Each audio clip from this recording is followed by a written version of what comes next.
Welcome to the platform of employment class once again. एक बार फिर से पूरे दिल से स्वागत है आप सबके अपने ही YouTube channel the employment class में। आज हम लोग प्रॉफिट एंड लॉस को पढ़ेंगे, यानी एक चैप्टर जो एग्जाम में अक्सर पूछा जाता है, लाभ और हानि। इस चैप्टर को बहुत आराम से पढ़ेंगे और इतने कॉन्सेप्चुअली पढ़ेंगे, इतने डीप मेथड से, इतने जबरदस्त तरीके से पढ़ेंगे कि आज के बाद आपको इस चैप्टर के अंदर कभी लॉस नहीं होगा, हमेशा प्रॉफिट ही प्रॉफिट रहेगा। तो वीडियो पूरा देखिएगा, नोट्स बनाइएगा, ताकि दोबारा जीवन में आपको इस चैप्टर के अंदर कभी भी लॉस नहीं हो, हमेशा प्रॉफिट ही रहे, है ना। तो चलिए शुरू करते हैं अपने क्लास को, जिसका नाम है प्रॉफिट एंड लॉस, यानी लाभ और हानि। मेरे बात को समझिएगा बेटा, हम जिस चीज को खरीदते हैं ना, उसको बोलते हैं क्रय मूल्य। जिस दाम में हम खरीदते हैं उसको हम लोग बोलते हैं क्रय मूल्य। इंग्लिश में बात करें तो कॉस्ट प्राइस। इसको हम लोग गणित के अंदर सीपी लिखेंगे, यानी कॉस्ट प्राइस। सीपी का मतलब होता है जिस दाम पे हम किसी वस्तु को खरीदते हैं उसको हम लोग सीपी कहते हैं, और जिस दाम पे हम बेचते हैं ना, यानी विक्रय मूल्य, है ना। जिस दाम में हम किसी वस्तु को बेचते हैं उसको हम लोग कहते हैं विक्रय मूल्य, यानी इसको हम लोग इंग्लिश में बात करें तो सेलिंग प्राइस बोलते हैं, और गणित के अंदर इसको हम लोग एसपी के सिंबल से लिखते हैं। क्लियर है क्या? दूसरी बात यह है बेटा कि अगर हम खरीदेंगे कम में और बेचेंगे ज्यादा में, देखिए एसपी बड़ा है, ये वाला एरो, ये वाला जिधर मुंह खुला रहता है ना वो बड़ा होता है, यानी हमने 5 रुपए में खरीद के 7 रुपए में बेच दिया, एसपी बड़ा है। तो ऐसे केस में हमेशा मेरे को प्रॉफिट होगा, ऐसे सिचुएशन में हमेशा मेरे को लाभ होगा, है ना। कब लाभ होगा? जब एसपी बड़ा होगा तब। यदि हम खरीदे ज्यादा में, यानी देखिए ये बड़ा हो गया, इधर मुंह खुला हुआ है, और हम बेचे कम में, तो ऐसे सिचुएशन में हमेशा मेरे को लॉस होगा, ऐसे परिस्थिति में हमेशा मेरे को हानि होगा। यानी अगर हमको बिजनेस में लाभ चाहिए तो एसपी बड़ा होना चाहिए, और यदि सीपी बड़ा हो जाए तो ऐसे परिस्थिति में हमेशा बिजनेस में लॉस होगा, बिजनेस में हानि होगा। ठीक हो गया बात यहां तक, है ना। अब अगर प्रॉफिट हो गया तो आपसे परीक्षा में पूछा जाएगा कि लाभ बताओ मगर प्रतिशत में, यानी फाइंड प्रॉफिट परसेंटेज, है ना।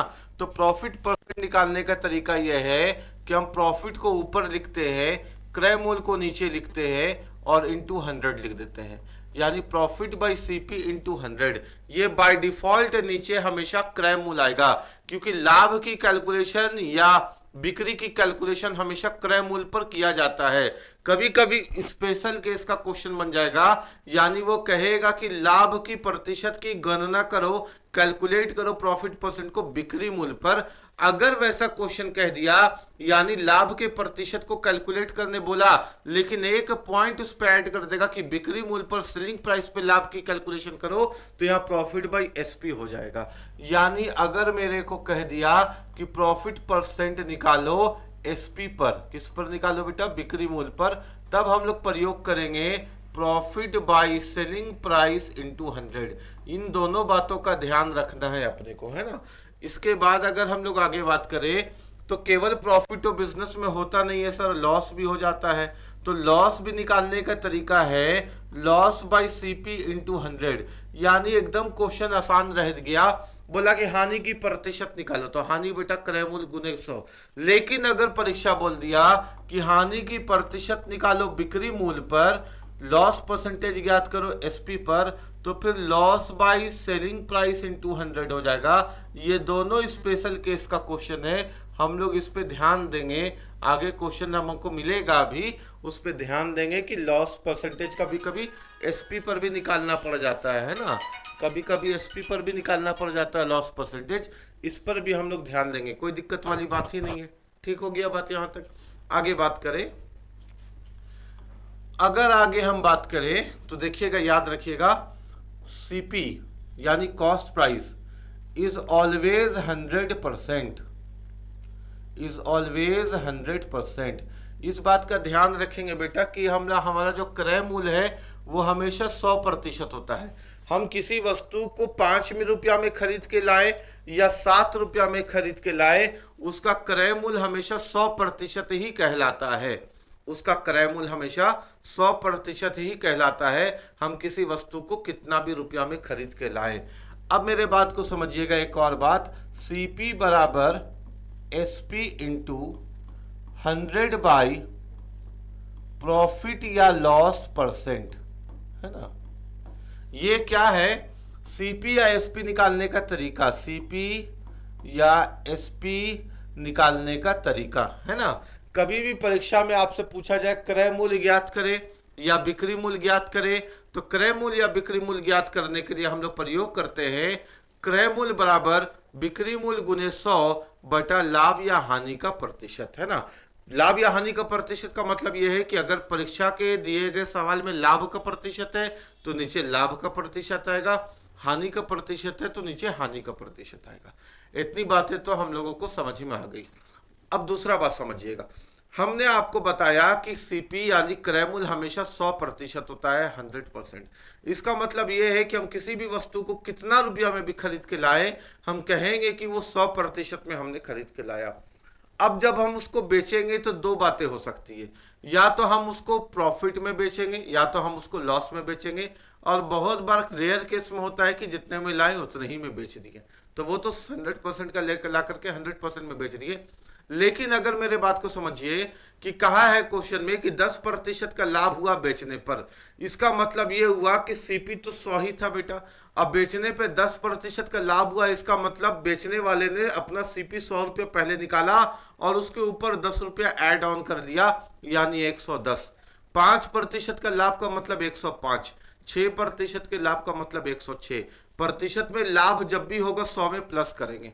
अगर क्वेश्चन में हानि रहा 10% की हानि यानी 90, 5% की हानि यानी 95, 20% की हानि यानी 80, जब भी हानि होगा 100 में प्रतिशत को कम कर देंगे। बात समझ में आ रही है ना, यानी प्रॉफिट परसेंट होगा तो 100 में प्लस करके बोलेंगे और लॉस परसेंट होगा तो 100 पे माइनस करके बोलेंगे, और इसी तरीके से इस चैप्टर को हम लोग पढ़ेंगे। ये जो आपको सारा जो डाटा दिख रहा है, इसी में ये चैप्टर का रहस्य है, इसके अलावा इस चैप्टर के अंदर कुछ भी नहीं है। हाँ, एक बात और है, हम इसको मिटाने के बाद वो बात अभी जरूर आपके सामने लिखेंगे। यहाँ तक तो आपको क्लियर हो गया होगा।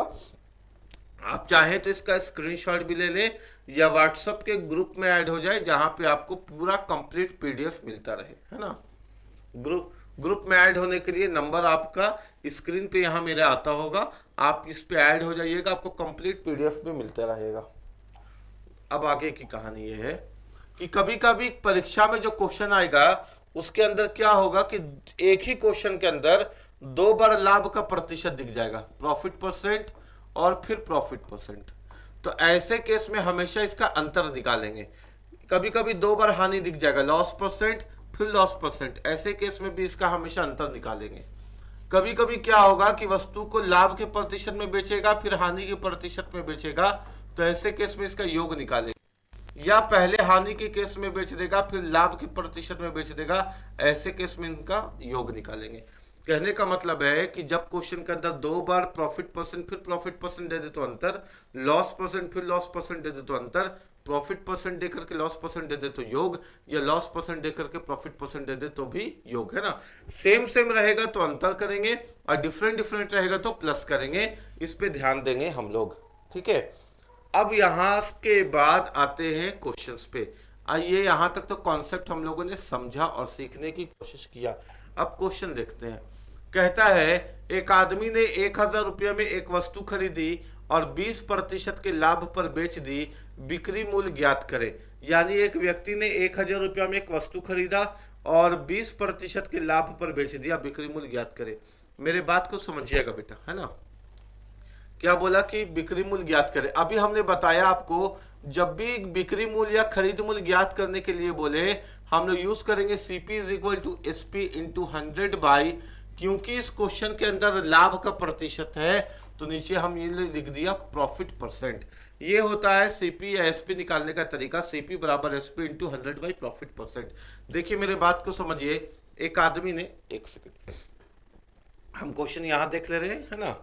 एक आदमी ने क्या किया, हाँ, एक आदमी ने 1000 रुपया में वस्तु को खरीदा, तो यानी सीपी यहां पे कितना है बेटा 1000, और बोला है बिक्री मूल्य ज्ञात करिए, यानी एसपी नहीं मालूम, इनटू 100। प्रॉफिट कितने का हुआ है, तो प्रॉफिट हुआ है इसको 20% का। 20% के प्रॉफिट का मतलब 120 है ना। जब भी परसेंटेज में प्रॉफिट होगा 100 में प्लस करेंगे, 120। ये जीरो से ये जीरो, ये जीरो से ये जीरो कट गया। इस क्वेश्चन का जो सेलिंग प्राइस आया वो नीचे से ऊपर गुना करने पर 120 गुने 10 को गुना करने पर कितना आया बेटा, 1200। यानी हमसे पूछा गया था कि बिक्री मूल्य ज्ञात करें, तो बिक्री मूल्य अपना कितना आ गया, 1200 रुपया। इसमें कोई दिक्कत वाली बात नहीं है। इस क्वेश्चन को आप चाहते तो रेशियो से भी बना सकते थे। किससे बना सकते थे बोलिए, रेशियो से। रेशियो कैसे होता है बेटा, यानी आपको मालूम है कि सीपी और एसपी का रेशियो निकलेगा, और हमने आपको बताया है अभी कि सर क्रय मूल्य हमेशा 100 होता है। क्रय मूल्य हमेशा कितना होता है बेटा, 100। बेचा गया कितने में, 20% के लाभ में, इसका मतलब बेचा गया 120 में। कोई दिक्कत वाली बात ही नहीं है। जीरो से जीरो कट गया, 2 से काटे 2 पचे 10, 2 से काटे 2 छक 12। ये आपके सामने अनुपात आ गया 5:6, यानी खरीदा 5 में बेचा 6 में, खरीदा 5 में बेचा 6 में। अब मेरे बात को समझिएगा, एक आदमी ने 1000 रुपया में वस्तु को खरीदा, और यहां कितना दिख रहा है क्रय मूल्य बेटा, 5, यानी किताब में 5 बराबर 1000 है। 5 जो अनुपात आया वो 1000 के बराबर आया। आपसे पूछा बिक्री मूल्य ज्ञात करिए, यानी जो 6 है बिक्री मूल्य वो किसके बराबर होगा, यही तो क्वेश्चन है। काटिए, 5 दूना 10 यानी 2 जीरो, तो तिरछा गुना करिएगा तो x बराबर कितना आ जाएगा, 2 छक 1200। यानी इस क्वेश्चन को जो आंसर आएगा वो कितना आ जाएगा बेटा, 1200। अभी हम लोग सीख रहे हैं, तो सीखने के क्रम पे हर एक पॉइंट को समझने चलेंगे। अब यहां पर भी आपको कोई दिक्कत नहीं होगा। एक और पॉइंट आप समझिएगा मेरे बात को। देखिए, जो आपके सामने परसेंटेज लिखा होगा ना, चाहे प्रॉफिट का परसेंट चाहे लॉस का परसेंट, वो अपने आप में एक संपूर्ण डाटा है, क्लियर कॉन्सेप्ट है। आपको कभी भी परीक्षा में क्वेश्चन आ जाए, अभी तो आसान सवाल है, आगे क्वेश्चन को मॉडिफाई करेगा, आगे क्वेश्चन को थोड़ा वास्ट करेगा। वैसे परिस्थिति के ऊपर हम लोग बात कर रहे हैं कि क्वेश्चन को आसान कैसे करेंगे हम लोग। तो जो भी परसेंटेज दिया हुआ है आप उसको लिख के सॉल्व कर लीजिएगा। तो 20 से कम 20 आ जाएगा यहाँ, और 20 25 100 आ जाएगा। हमेशा याद रखिएगा बेटा कि नीचे होगा क्रय मूल्य, नीचे क्या होगा, क्रय मूल्य। हाँ, स्पेशल केस में जब क्वेश्चन बोल दे बिक्री मूल्य तब बिक्री मूल्य मानेंगे, वरना हमेशा क्रय मूल्य मानेंगे। और ऊपर अगर लाभ है तो लाभ होगा, और हानि है तो हानि होगा, क्योंकि यहाँ क्वेश्चन पे लाभ दिया हुआ तो ऊपर लाभ होगा। इसका मतलब है कि 5 रुपया में खरीदा और बेचने के वक्त 1 रुपया का प्रॉफिट कमा लिया, तो बेचा कितने में, तो बेचा सर 5 में, 1 रुपया का प्रॉफिट कमा लिया, बेचा 6 में। यानी यहां से सीपी मेरे को 5 मिल गया है और एसपी मेरे को 6 मिल गया है। बात समझ में आ रही है क्या? जो 5 है सीपी यानी क्रय मूल्य वो 1000 के बराबर है। हमसे पूछा गया था कि बिक्री मूल्य किसके बराबर होगा, 6 किसके बराबर होगा। आप तिरछा गुना करिएगा तो यहाँ x कितना आ जाएगा आपके पास, 1200 रुपया। इस पे भी आपको कोई दिक्कत वाली बात नहीं होनी चाहिए। आपको तीनों तरीका समझ में आया होगा। लेकिन हम आपको ये बताते हैं कि जब क्वेश्चन आगे रूप अपना बड़ा करेगा, जब क्वेश्चन छिपकली से डायनासोर बनता हुआ आगे दिखेगा, तो हम लोग इस मेथड का यूज करेंगे क्वेश्चन को आसान करने के लिए। ठीक है, ये बात आप अभी से ही ध्यान पे रखिएगा, ये बात आप अभी से ही ध्यान पे रखिएगा। आगे चलते हैं। क्वेश्चन ये है,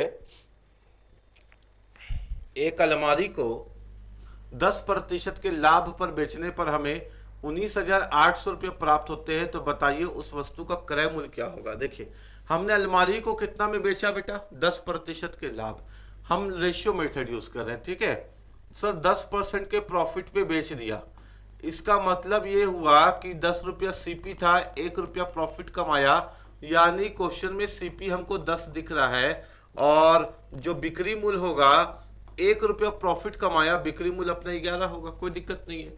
अब देखिए, एक अलमारी को 10% के लाभ पर बेचने पर हमें 19,800 रुपया प्राप्त होते हैं। कब प्राप्त होते हैं? बेचने पर, बेचने पर। यानी सर बिक्री मूल्य, और बिक्री मूल्य अपना दिया हुआ 11, यानी 11 बराबर 19,800 रुपया है कि नहीं?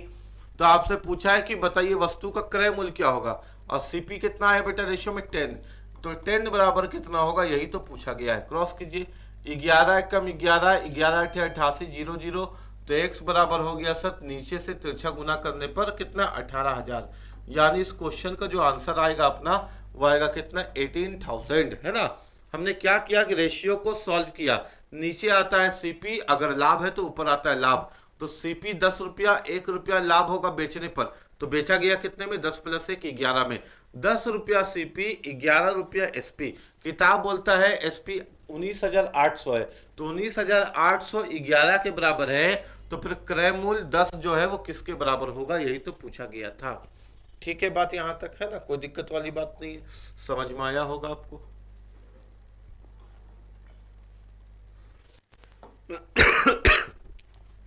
एक व्यक्ति एक वस्तु को 12% की लाभ पर बेचा। यदि उसने 18 रुपया अधिक में बेचा होता तो 18% का लाभ अर्जित करता। सीपी खोजे यानी क्रय मूल्य बताए। मेरे बात को हर एक बच्चा यहां अच्छे से समझेगा। आप बताइए इस क्वेश्चन में प्रॉफिट परसेंट कितने बार है सर? 2 बार है ना। एक बार है प्रॉफिट परसेंट 12% का और एक बार है प्रॉफिट परसेंट 18% का। हम आपको बताया था कि जब 2 बार लाभ की प्रतिशत हो जाए तो अंतर निकालते हैं, जब 2 बार हानि की प्रतिशत हो जाए तो अंतर निकालते हैं। एक बार लाभ एक बार हानि हो जाए तो योग, या एक बार हानि एक बार लाभ हो जाए तो योग। अंतर डिफरेंस में योग और सेम में अंतर है ना। अभी आपसे बात हो चुकी थी। अब मेरे बात को समझिए कि सर एक बार 12% का लाभ है, एक बार 12% का लाभ है और एक बार 18% का लाभ है।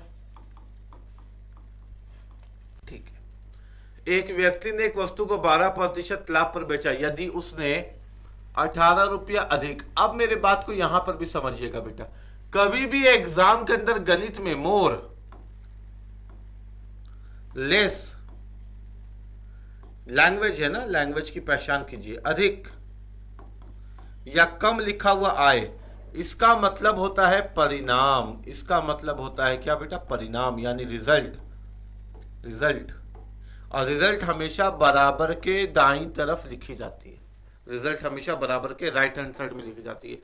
कभी भी आप मैथमेटिक्स के क्वेश्चन को परीक्षा के अंदर पढ़ रहे हैं, उसमें एक शब्द आ गया मोर, लेस, कम, अधिक, इस प्रकार का, तो इसका मतलब होता है जो भी जितना रुपया कम जितना रुपया अधिक जो लिखा हुआ बेटा वो है रिजल्ट, वो है परिणाम, और उसको हमेशा बराबर के दाईं तरफ लिखी जाएगी। यानी उसने 18 रुपया अधिक में बेचा होता, यानी सर इसका जो परिणाम आता वो 18 रुपया अधिक आता, और 18 रुपया अधिक का मतलब होता है रिजल्ट, परिणाम, यह हमेशा बराबर के दाईं तरफ लिखी जाती है। और 2 पर प्रॉफिट परसेंट है तो यहां निकल जाएगा अंतर, यहां निकल जाएगा अंतर। 12% और 18% का अंतर 6%। 6% जो है 18 रुपया के बराबर है। हमसे पूछा है सीपी खोजे, क्रय मूल्य बताए, और हमने आपको बता दिया कि क्रय मूल्य अपने आप में कितना होता है सर? 100%। तो 6% अगर 18 के बराबर है तो 100% किसके बराबर होगा? यही तो क्वेश्चन है।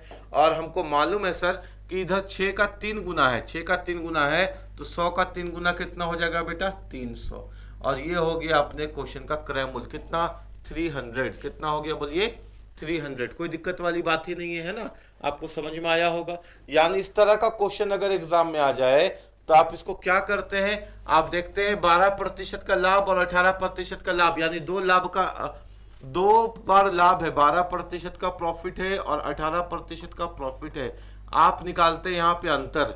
अंतर जब आप निकालते हैं तो आपके मन में आ जाएगा कि सर 12% और 18% का अंतर माइनस का 6% है। नहीं, अंतर जब भी बोला जाए तो अंतर में कभी भी चिन्ह नहीं देखा जाता। जब बोला जाएगा घटाने के लिए, तो जब बोला गया कि 12% से 18% घटाओ तो सब्सट्रैक्ट करो, माइनस करो, तब आंसर होगा -6%। लेकिन अंतर जब भी बोला जाए तो ध्यान पे रखने वाली बात यह है कि अंतर कभी भी निगेटिव नहीं हो सकता। जैसे हम बोलेंगे ना कि मेरा जो एज है वो है मान लीजिए 32 साल और मेरे भाई का एज है 40 साल, है ना। मेरा एज है 32 साल, मेरे भाई का एज है 40 साल। तो मैं अपने भाई, मेरा भाई मेरे से कितना बड़ा है?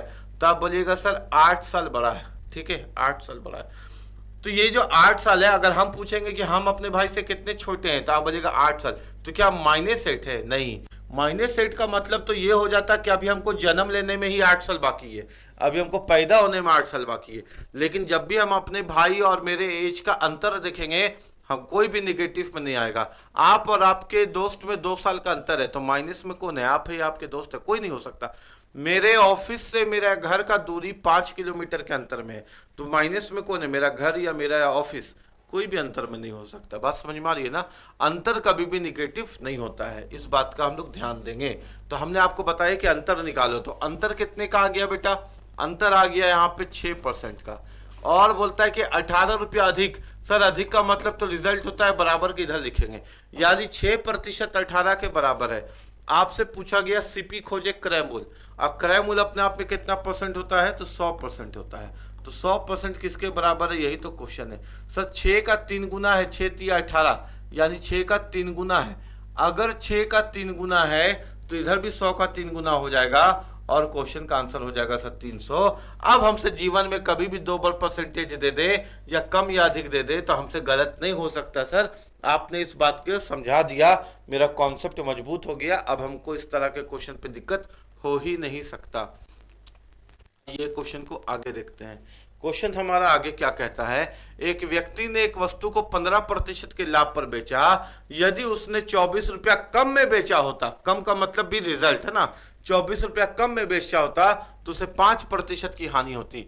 सर पहले 15% का प्रॉफिट है, फिर 5% का लॉस है, और कम या अधिक कितना है बेटा? कम या अधिक कितना है? 24 रुपया है। सर प्रॉफिट और लॉस आपस में अलग अलग है तो योग हो जाएगा, 15 और 5 हो गया अपना 20%। 20% यानी 24 के बराबर है। हमसे पूछा क्रय मूल्य ज्ञात करिए। क्रय मूल्य अपने आप में होता है 100%, तो 100% का मान क्या होगा? सर ऐसे ही दिख रहा है ना, 20 25 100 यानी 5 गुना है, तो इधर भी 5 गुना हो जाएगा, और 5 गुना हमारा अंतर आ जाएगा। 5 चौके 20 का 0, हाथ बचा 2, 5 दूनी 10 और 2 12, यानी इस क्वेश्चन का जो क्रय मूल्य है वह है 120 यानी 120। कोई दिक्कत वाली बात नहीं है, समझ में आ रहा है ना? प्रॉफिट लॉस का क्वेश्चन कोई दिक्कत वाली बात नहीं है, एकदम अच्छे से आपको समझ में आता होगा, है ना? आ रहा है तो जरूर बताइए हमको कि हाँ सर समझ में बिल्कुल आ रहा है प्रॉफिट एंड लॉस। एक दुकानदार एक मेज को 10% की लाभ पर बेचता है। ठीक है सर, एक दुकानदार है, उसने एक टेबल को 10% की लाभ पर बेच दिया। यदि वह दुकानदार उस मेज को 500 रुपया कम में बेचता, यानी परिणाम 500 रुपया कम होता, 500 रुपया कम में बेचता तो उसे 10% की हानि हो जाती। बताइए 25% का लाभ कमाने के लिए उस दुकानदार को मेज को कितना में बेचना होगा? सर 25% का लाभ तो बाद में कमाएगा, हम लाभ या हानि तो बता ही नहीं सकते जब तक क्रय मूल्य नहीं मालूम हो। जैसे हम बोलते हैं हम इस पेन को ना 500 रुपया में बेच देंगे, तो बताइए हमको लाभ होगा कि हानि? तो आप बोलिएगा सर 500 रुपये में बेच देंगे, ठीक बात है, लेकिन आप खरीदे कितना में वो तो बताइए। जब तक आप यही नहीं बताइएगा कि खरीदे कितना में, हम कैसे बता पाएंगे कि लाभ होगा कि हानि? बेचने से नहीं पता चलेगा प्रॉफिट होगा कि लॉस, खरीद दाम बताइएगा तब पता चलेगा प्रॉफिट होगा कि लॉस। तो सबसे पहले तो इसका खरीद दाम बताना पड़ेगा, क्रय मूल्य बताना पड़ेगा। सबसे पहले क्या आगे देखेंगे बेटा, कितना परसेंट प्रॉफिट में बेचा? सर 10% प्रॉफिट में बेच दिया। यदि वह दुकानदार उस मेज को 500 रुपया कम में बेचता, यानी जो रिजल्ट आता है ना सर, वो परिणाम आता है ना, वो 500 रुपया कम आता है, यानी बराबर के इधर 500, तो उसे 10% की हानि होती, यानी यहाँ पे 10% का उसको क्या हो जाता? लॉस हो जाता। आगे बताइए 25% का लाभ कमाने के लिए दुकानदार मेज को कितने में बेचेगा बाद में, पहले खरीद दाम निकाल लेते हैं सर इसका। 10% प्रॉफिट 10% लॉस जुड़ जाएगा, यानी कितना हो जाएगा? 20%। 20% किसके बराबर है बेटा? 500 के। और हमको निकालना है क्रय मूल्य, और क्रय मूल्य हमेशा अपने आप में कितना होता है सर? 100%। 100 का बराबर क्या होगा? तो सर ऐसे ही दिख रहा है 5 गुना है, 20 25 100, तो इधर भी 5 गुना हो जाएगा, यानी 5 25 2500, यानी हम लोगों ने निकाल लिया अपने वस्तु का क्रय मूल्य कितना? 2500। कितना? 2500। अब हम खरीद के ला लिए वस्तु को, कितना में लिया है? 2500 रुपया में वस्तु को खरीद के लिया है। अब ये नहीं पूछा गया कि वस्तु का दाम कितना है, वस्तु का दाम है 2500, वो बोलता है कि उसको बेचना चाहता है, 25% का लाभ कमाना चाहता है। तो हम दुकानदार है, हम दुकानदार है, हम इस वस्तु को खरीद के लाए हैं, 2500 रुपया में मिल गया दाम, है ना? हम आए बेचने के लिए खड़े हुए, आइए आइए भैया दुकान में आइए। आया एक कस्टमर, बोला कि कितने में दीजिएगा ये पेन को? हम बोले देखिए भैया एकदम आपको जेन्युइन रेट बता रहे हैं, 2500 में खरीद के लाई, मेरा खरीद दाम है, लेकिन जब भी हम इसको बेचेंगे हम 25% का लाभ कमाएंगे। हम कितना का प्रॉफिट लेंगे? 25% का। 25% का प्रॉफिट का मतलब है 125। आपको मालूम है ना, अभी हम लोग शुरुआत में ही चर्चा कर चुके ना, परसेंटेज का प्रॉफिट जब लाभ में होगा, लाभ होगा तो 100 में प्लस करेंगे और हानि होगा तो 100 में माइनस करेंगे। हम बोलेंगे 2500 में खरीद के लाए हैं, हम इसको बेचना चाहते हैं 25% के लाभ में, यानी 125/100 में। हम इस खरीद दाम में लाए हैं, हम आपको खरीद दाम में क्यों देंगे? दुकान है, दुकान का रेंट है, स्टाफ का खर्चा है, बिजली का खर्चा है, सब चीज का मेरा अपना खर्चा है, तो सब चीज को निकालते हुए हम आपको बेचेंगे, इसका 125% लेंगे, यानी 25% प्रॉफिट लेंगे। यानी 25 बचे 125 और 25 चौके 100, 4 छक 24, 1 बचा, 4 दूनी 8, 2 बचा, 4 दूनी 8, 2 4 बचे 20, है ना। अब मल्टीप्लाई करते हैं, 5 बचे 25 का 5, यहाँ बच गया अपने पास 2, 5 दूनी 10, 2 12 का 2, हाने बचा 1, 5 छक 30 और 1 31। यानी क्वेश्चन का आंसर अपने आपको दिखता हुआ है 3125। कितना दिख रहा है बेटा? 3125। कितना दिख रहा है? 3125। क्लियर है क्या? समझ में आया आपको? क्वेश्चन का आंसर कितना आएगा? 3125। तो टेंशन नहीं लेने का, बहुत आसान तरीके से, बहुत कॉन्सेप्चुअली हम आपको सिखा देंगे। प्रैक्टिस आपको करना पड़ेगा और प्रैक्टिस करके जादू देखना पड़ेगा। एग्जाम के हॉल पे जब आप बैठिएगा तो ऐसे ऐसे हाथ चलेगा, ऐसे ऐसे, याद एकदम आसान क्वेश्चन आपको लगेगा परीक्षा के अंदर। एक बात और यहाँ पे समझिए, अरे हमको मिटाना नहीं चाहिए था। जैसे हम लोग सीपी निकाले थे, सीपी कितना आया था बेटा? 2500, यानी खरीद दाम कितना आया था? 2500। और बोलता है कि दुकानदार जब मेज को बेचेगा तो 25% का प्रॉफिट मिलेगा। 2500 में खरीदा है, प्रॉफिट लेगा बेचने पर, तो कम से कम 2500 से ज्यादा में बेचना पड़ेगा वस्तु को। तो भाई 2500 में बेचेगा तो प्रॉफिट कैसे लेगा? 2000 में तो लॉस हो जाएगा, 1680 में तो लॉस हो जाएगा, तो हमेशा बेचेगा 2500 से ज्यादा में। आंसर आना चाहिए था 3125। ये तो ऑप्शन से ही बन जाएगा ना, 3125, है ना। इसको तो हम लोग को सॉल्व करने की आवश्यकता भी नहीं थी। 3125। एक दुकानदार ने अपनी वस्तु का 3/4 भाग 24% की लाभ पर बेचा। यानी यहां पे दुकानदार अब क्या कर रहा है? अपने वस्तु को एक बार में नहीं बेच रहा। अभी तक तो खरीद रहा था, खरीद के बेच दे रहा था, अब क्या कर रहा है? भाग भाग करके बेच रहा है। यानी जब दुकानदार अपने वस्तु को पार्ट बाय पार्ट बेचे तब, है ना, दुकानदार अपने वस्तु को भाग भाग करके बेच रहा है। एक दुकानदार ने अपनी कुल वस्तु का 3/4 भाग 24% के लाभ पर बेचा, बाकी बचे भाग को उसने उसके क्रय मूल्य पर ही बेच दिया, यानी जितना में खरीद के लाया उतना ही में बेच दिया। मेरे बात को समझिए अच्छे बच्चे की तरह। इस पेन को हम खरीद के लाए 10 रुपया में और बेच भी दिए 10 रुपया में, तो बताइए जब 10 में खरीद के 10 में बेचा तो लाभ कितना कमाया? सर 0 रुपया। सर हानि कितना कमाया? कुछ भी नहीं, यानी 0 रुपया। यानी जब वस्तु का क्रय मूल्य वस्तु के बिक्री मूल्य के बराबर हो, ऐसे केस के अंदर लाभ या हानि हमेशा शून्य होगा। जब CP is equal to SP, in that case profit और लॉस ऑलवेज शुड बी 0, है ना।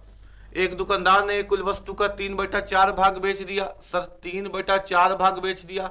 अब इसको लोग X करके बनाते हैं, बहुत लंबा चौड़ा करते हैं, हम लोग उस चक्कर पे नहीं फंसेंगे। वस्तु को 3/4 भाग में बेच दिया और 24% का लाभ ले लिया। सर इसका 24% का लाभ ले लिया, बाकी बचा हुआ वस्तु। सर बचा कितना वस्तु? हम देख रहे हैं कि टोटल वस्तु नीचे से पता चल गया कि 4 था, 4 में 3 बेच दिया सर, बचा 4 में 1। नीचे जो डिनोमिनेटर में होता है वो होता है कुल, यानी 4 का 3 हिस्सा बेच दिया, बचा 4 का 1 हिस्सा। बोला बाकी बचे हुए भाग को उसने उसके क्रय मूल्य पर ही बेच दिया। सर क्रय मूल्य पर बेच दिया यानी ना लाभ दिया ना हानि लिया। क्रय मूल्य पे कॉस्ट प्राइस पे बेच दिया, 10 रुपया का पेन 10 रुपया पे बेच दिया, यानी ना प्रॉफिट लिया ना लॉस लिया, यानी 0 लिया। तो बताइए कुल सौदे मुंह से कितने प्रतिशत का लाभ हुआ? यानी पूरे सौदे मुंह से कितने प्रतिशत का लाभ हुआ? 4 से काटेंगे तो 4 छक 24, यहाँ हो गया 3 छक 18%, है ना। ये परसेंटेज ही तो था 18%, प्लस ये 0% हो गया। 1/4 को 0 से गुना करेंगे आ जाएगा 0%, आपस में ऐड करेंगे क्वेश्चन का आंसर हो जाएगा 18%। सर इतना आसान बन सकता है क्या? हाँ इतना आसान बन सकता है क्वेश्चन इतना आसान बन सकता है, इतना आसान बन सकता है क्वेश्चन कि आप सोच नहीं सकते। अब इसमें एलिगेशन लगाने का, मिश्रण लगाने का, एक्स सोचने का जरूरत है ही नहीं, इतना आसान क्वेश्चन बन सकता है। बात समझ में आ रही है क्या? बस कॉन्सेप्ट को बिल्डअप कीजिए। वस्तु का 3/4 भाग बेचा कितने में? 24% के लाभ पर। बचा कितना बेटा? 4 में 3 बेच दिया तो 4 में 1 बचा, बाकी बचे वस्तु को उसने क्रय मूल्य पर ही बेच दिया, यानी सर ना प्रॉफिट लिया ना लॉस लिया, 0 पे बेच दिया। पूछा गया कि दोनों से, यानी कुल वस्तु को, यहाँ पर है ना, देखिए ना, बताइए इस तरह कुल सौदे में, कुल सौदा यानी दोनों भाग से मिला करके कितना कमाया, 4 छक 24, 3 छक 18 कमाया, जीरो को गुना किया जीरो आया, यानी वस्तु पे कमाया कितना सर, 18%। क्वेश्चन का आंसर हो गया अपना, क्वेश्चन का आंसर हो गया, कोई दिक्कत वाली बात ही नहीं है ना। आगे देखते हैं, इसको और कैसे बना सकते थे, इस क्वेश्चन को और ऐसे बना सकते थे, 3/4 बेच दिया, इसका मतलब है सर बेचा पहले, कुछ बेचा तो कुछ बचा होगा, और बेचा और बचा को जोड़ करके कुल आता है। कुल कितना बेच दिया सर, 3/4, यानी कुल 4 था उसमें 3 बेच दिया, बचा इसके पास 1, बचा इसके पास 1, रेशियो है ना। 3/4 बेच दिया कितने में, 24% के लाभ में, यानी सबसे पहले उसने बेचा तो 24% के लाभ में बेचा, इसको बेचा तो 24 के लाभ में बेचा, इसको बेचा तो जीरो में बेचा, क्योंकि सेकंड पार्ट को जब उसने बेचा तो ना प्रॉफिट में बेचा ना लॉस में बेचा। पूछा गया कि कुल वस्तु पे यानी 4 पे उसको कितने का प्रॉफिट या लॉस हुआ, तो यहां पे लिख सकते हैं क्या, 3 गुने 24 आपस में गुना करके, प्लस यहां से कमाया 0 बराबर यहां से कमाया 4x, यानी इसको अगर हम x निकालेंगे बेटा तो 3 गुने 24 आ जाएगा, क्योंकि 0 ऐड करके कोई फायदा नहीं, और ये 4 गुना में था, इधर चल जाएगा तो भाग में, 4 छक 24 तो 3 छक 18, यानी क्वेश्चन का आंसर हो गया 18%। इस क्वेश्चन को हम लोग ऐसे भी तो बना सकते थे, ऐसे भी तो सोच सकते थे, हाँ कि ना, कोई दिक्कत वाली बात नहीं है ना। इस क्वेश्चन को इस तरह से भी सोचा जा सकता था, है ना, इस क्वेश्चन को इस प्रकार से भी सोचा जा सकता था, बहुत आसान तरीके से, ठीक है। लेकिन हमको लगता है कि इससे आसान वो वाला मेथड है जो पहले हम लोगों ने देखा, इसमें तो कैलकुलेशन भी थोड़ा मोड़ा करना पड़ा, वो पार्ट बाई पार्ट में तो कैलकुलेशन भी नहीं करना पड़ा, ठीक है। तो आपको जो मेथड इजी लगता है वो आपके लिए, है ना, आप उसी से बना लीजिएगा क्वेश्चन को। आइए क्वेश्चन पे, एक व्यक्ति ने एक भूखंड यानी प्लॉट, है ना, जमीन का हिस्सा प्लॉट 49 लाख रुपए में खरीदा, ठीक है भाई, एक व्यक्ति गया और प्लॉट खरीद दिया 49 लाख रुपए में, क्वेश्चन बाइलिंगुअल हमने लिखा, इंग्लिश हिंदी दोनों में। उसने उसके 2/5 भाग को 30% के लाभ पर बेचा, बाकी बचे भाग को 40% के लाभ पर बेचा, कुल सौदे मुंह से कितने प्रतिशत का लाभ हुआ। अब एक बच्चा क्या करेगा कि 49 लाख का 2/5 भाग निकालेगा, फिर बचा हुआ भाग माइनस करके निकालेगा और कैलकुलेट करेगा, लंबा चौड़ा कहानी करेगा। अरे हम लोग उस सबको करने की जरूरत नहीं, हम आपको 50 बार एक ही बात बताए हैं, जब भी क्वेश्चन परसेंटेज में पूछे, रुपया का काम ही नहीं है, रुपया का काम ही नहीं है, रुपया से काम करेंगे क्वेश्चन लंबा बनेगा, क्वेश्चन लंबा बनाना एग्जाम में, क्या जल्दी काम करना है ना, तो ये सब करने की जरूरत नहीं है। एक व्यक्ति ने उसके 2/5 भाग को बेच दिया, सर 2/5 पार्ट को बेच दिया, 2/5 भाग को बेच दिया, कितने में, एट 30% प्रॉफिट, 30% प्रॉफिट में। आगे क्वेश्चन बोलता है एंड रेस्ट एट 40% प्रॉफिट, और बचा हुआ भाग, सर 5 में 2 हिस्सा बेच दिया तो 3 हिस्सा बच गया, 5 कट्ठा जमीन था उसमें 2 कट्ठा बेच दिया तो 5 में 3 कट्ठा बच गया, इसमें कितना कमाया बेटा, 40% प्रॉफिट। परसेंट का सिंबल लिखना बार बार जरूरी नहीं है। तो बताइए कि पूरे सौदे में से कितने परसेंट का प्रॉफिट हुआ, अभी बता देंगे सर, कोई दिक्कत ही नहीं है हमको तो बताने में। 5 छक 30, यहां से कमाया 12%, 25 8 40, यहां से कमाया 3 8 24%, तो 2 और 1 3, 4 और 2 6, यानी पूरे व्यापार में उसको कितने का प्रॉफिट हुआ सर, तो 36% का प्रॉफिट हुआ। इस तरह के क्वेश्चन को जिसको कैलकुलेट करने में लोग समय लगाते हैं, हम लोगों ने फ्रैक्शन में बहुत आसान तरीके से काम कर लिया। मकसद क्या है, एग्जाम में क्वेश्चन को आसान तरीके से सॉल्व करना, यही अपना उद्देश्य है और इसी पे टिके रहेंगे, है ना। आंसर कितना आ गया बेटा, 36%।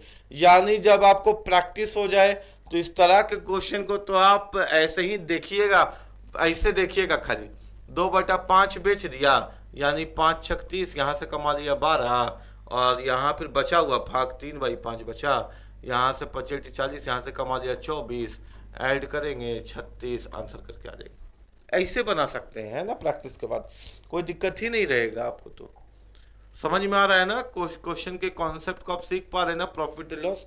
और यहाँ पे ये जो टाइप्स हम आपको पढ़ा रहे हैं इन एनी एग्जाम्स, किसी भी परीक्षा में, प्रतियोगिता परीक्षा के लिए, आपके लिए ये सिद्ध साबित होगा कि यही कॉन्सेप्ट आपको एग्जाम निकलवा सकता है। प्रॉफिट और लॉस का कोई क्वेश्चन में आपको लॉस नहीं हो सकता, हमेशा प्रॉफिट रहेगा।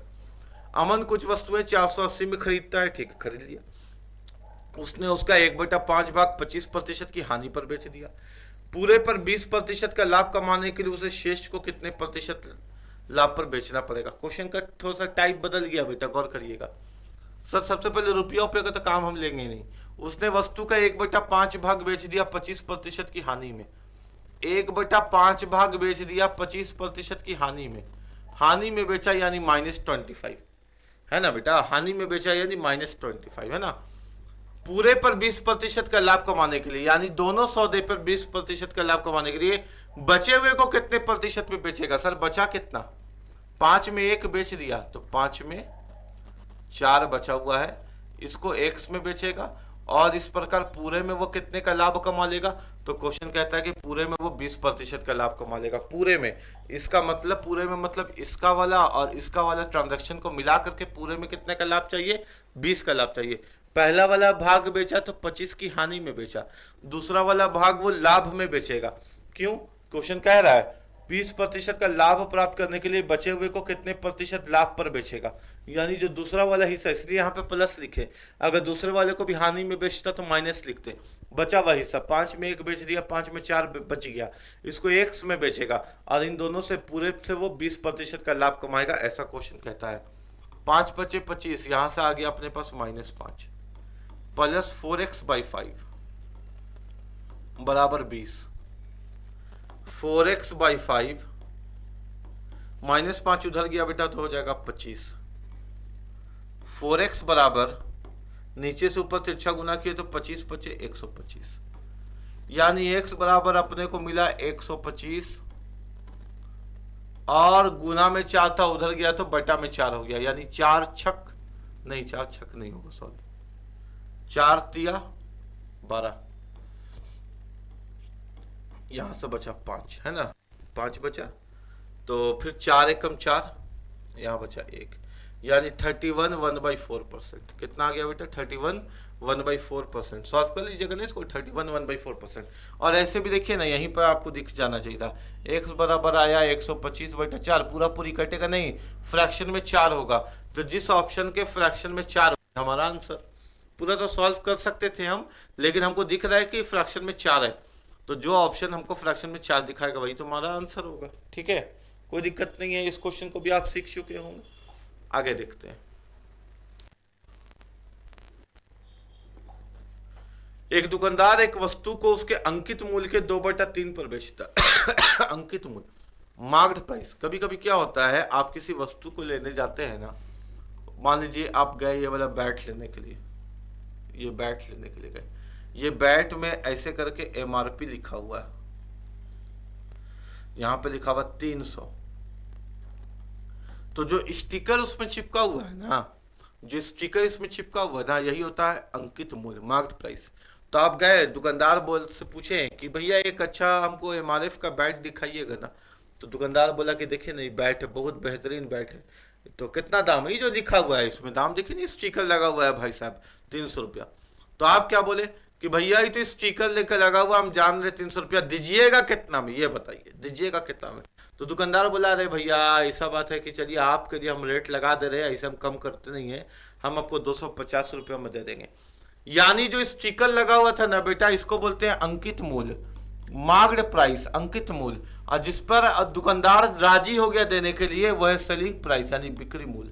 बात समझ में आ रही है क्या, जिस पर दुकानदार राजी हो गया देने के लिए वह है बिक्री मूल्य। इसको लिखा कैसे जाता है, 250/300, यानी इसका मतलब हो गया कि 300 का सामान था, हम 250 में खरीद के ले आए। अंकित मूल्य हमेशा नीचे लिखा जाएगा, जो उसमें अंकित था और जिस पे दुकानदार राजी हो गया, रेडी हो गया बेचने के लिए, वो ऊपर लिखा जाएगा। इस प्रकार से अंकित मूल्य और बिक्री मूल्य हम लोग लिखते हैं। ठीक है, अब देखिए एक दुकानदार एक वस्तु को उसके अंकित मूल्य के 2/3 मूल्य पर बेचता है, 2/3 मूल्य पर बेचता है। हमको मालूम है सर कि नीचे होता है अंकित मूल्य और ऊपर होता है सेलिंग प्राइस यानी बिक्री मूल्य। ये अब हमको पता चल गया है कि नीचे होता है अंकित मूल्य, यानी 3 रुपया लिखा हुआ था, 2 रुपया में बेच दिया। एक दुकानदार एक वस्तु को उसके अंकित मूल्य के 2/3 पर बेचता है, तो उसे 10% की हानि होती है, यानी 2/3 पर बेचा तो उसको 10% की हानि हो गई। यदि उस वस्तु को अंकित मूल्य पर ही बेचा जाता तो उसे कितने प्रतिशत का लाभ होता, यानी 3 का सामान जब 2 में बेचा सर 3 का सामान जब 2 में बेचा तो उसको 10% की हानि हो गई, यानी 90 कमाया। हमने आपको क्या बताया, जब हानि होगा तो परसेंटेज पे 100 पे कम करके लिखेंगे, और जब प्रॉफिट होगा तो परसेंटेज को 100 पे बढ़ा करके लिखेंगे। यानी दुकानदार ने वस्तु को 2/3 में बेचा, यानी 3 का सामान 2 में बेचा तो 10% की हानि हो गई। 10 की हानि हो गई यानी 100 पे 10 कम हो गया, यानी 90। यदि उस वस्तु को अंकित मूल्य पर ही बेचा जाता, यानी 3 पे ही बेचा जाता, तो फिर हमसे पूछा है कि बताइए उस वस्तु में कितने प्रतिशत का लाभ होता। तो चलिए बताते हैं। 2 से गया ये 45 बार में, फिर 3 पचे 15 का 5, 3 चौके 12 और 1 13, यानी कितना आता है बेटा 135। सर 135 आता है, लेकिन ऑप्शन परसेंटेज में है। आप एक समझदार बच्चे हैं, आप ये बताइए कि 100 पे ज्यादा आया कि कम आया। सर 100 से ज्यादा आया। जब 100 से ज्यादा आया तो प्रॉफिट हो गया, है ना। 100 से कितना ज्यादा आया सर, 35 ज्यादा आया, यानी इस क्वेश्चन का आंसर होगा 35% प्रॉफिट। 35% प्रॉफिट। 100 पे कम होता तो लॉस होता, जितना कम होता उतना लॉस हो जाता। क्लियर है, समझ में आ रहा है बात आपको, कोई दिक्कत वाली बात नहीं है ना।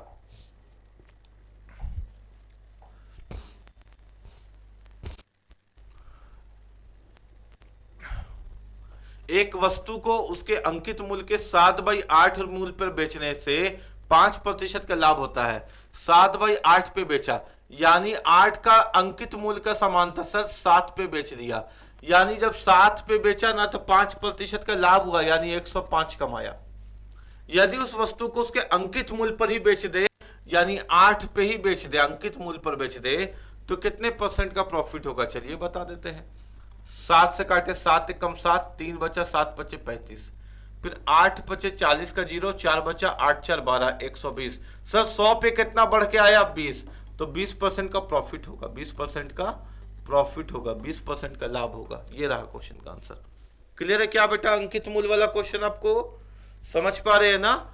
तो जरूर वीडियो अगर फायदा हो रहा है, अगर आपको लग रहा है कि हाँ बहुत अच्छे से समझ में आ रहा है, बहुत डीपली समझ में आ रहा है और बहुत आसान तरीके से समझ में आ रहा है, तो वीडियो को लाइक करना है, चैनल को सब्सक्राइब करना है, दोस्तों के बीच अपने ग्रुप में शेयर करना है और कमेंट करके बताना है कि सीख पा रहे हैं, समझ पा रहे हैं।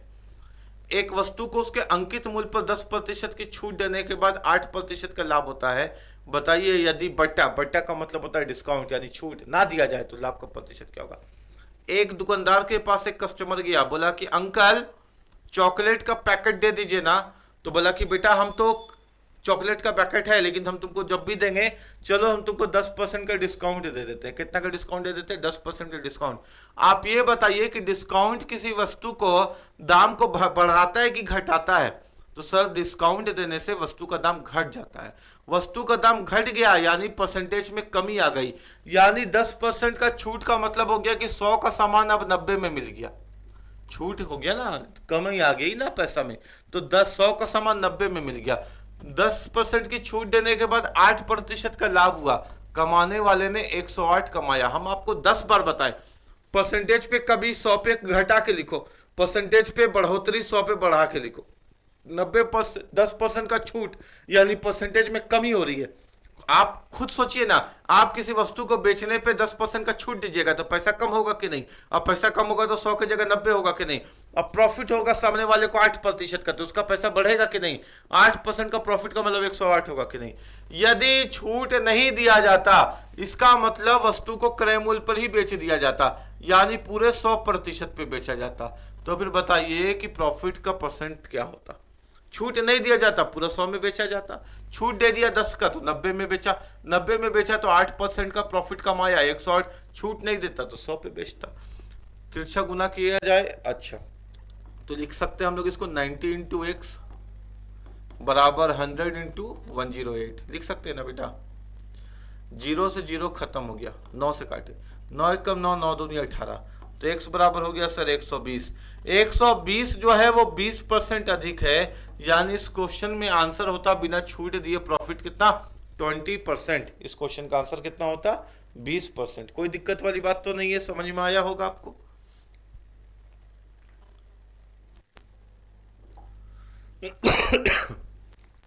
आइए समझते हैं।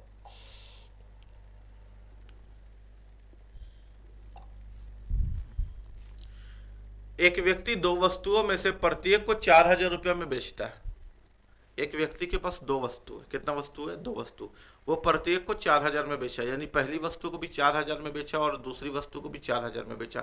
ये एक टाइप बना, कौन सा टाइप बना बेटा, जब बिक्री मूल्य समान हो, when selling price is same. ये एक टाइप बन गया ना, जब बिक्री मूल्य समान हो, क्या समान हो, बिक्री मूल्य समान हो, है ना, दोनों का बिक्री मूल्य समान रहेगा, ठीक है, यानी दोनों वस्तु को 4000 में बेचा। ये एक अपने आप में एक प्रॉफिट और लॉस का टाइप होता है, जब वस्तु का बिक्री मूल्य समान हो तो उसे कुल व्यापार में ना कोई लाभ हुआ ना हानि, यानी दोनों वस्तु को 4000 में बेचा यानी 8000 में बेच दिया, तो दोनों वस्तु को 8000 में खरीदा होगा। क्वेश्चन चिल्ला चिल्ला के एक बात कह रहा है, हम एक वस्तु को 4000 में बेचे, एक और वस्तु को 4000 में बेचे, तो दोनों वस्तु को कितना में बेचे सर, 8000 में, और 8000 में बेचने के बाद ना हमको लाभ हुआ ना हमको हानि। सर ऐसा परिस्थिति कब बनता है, जब सीपी एसपी के बराबर होता है तब, यानी 8000 में दो वस्तु को बेचे तो 8000 में दो वस्तु को खरीदे होंगे, यानी सीपी और एसपी आपस में बराबर होगा। यही तो कहने वाले ने कह दिया, उसे ना तो लाभ होता है ना कोई हानि। यदि पहली वस्तु पे लाभ 25% का था तो दूसरी वस्तु पे हानि कितने प्रतिशत का होना चाहिए, ताकि पूरे व्यापार में न लाभ हो ना हानि। देखिए मेरे बात को समझिएगा। आइए अगर हम बात करें यहाँ पे सीपी के बारे में और हम बात करें यहाँ पे एसपी के बारे में, सर पहली वस्तु को उसने बेचा 4000 में, दूसरी वस्तु को भी उसने बेचा 4000 में।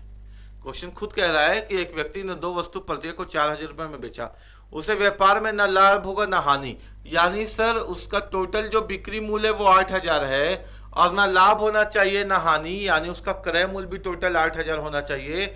जब सीपी एसपी आपस में बराबर हो तो ऐसी स्थिति में नो प्रॉफिट नो लॉस का केस बनता है। क्लियर है क्या? यदि पहली वस्तु पे लाभ 25% का है, यानी जब पहली वस्तु को बेचा तो लाभ कितने का कमाया, 25% का, यानी इस पहली वस्तु का हम सीपी ज्ञात कर सकते हैं सर।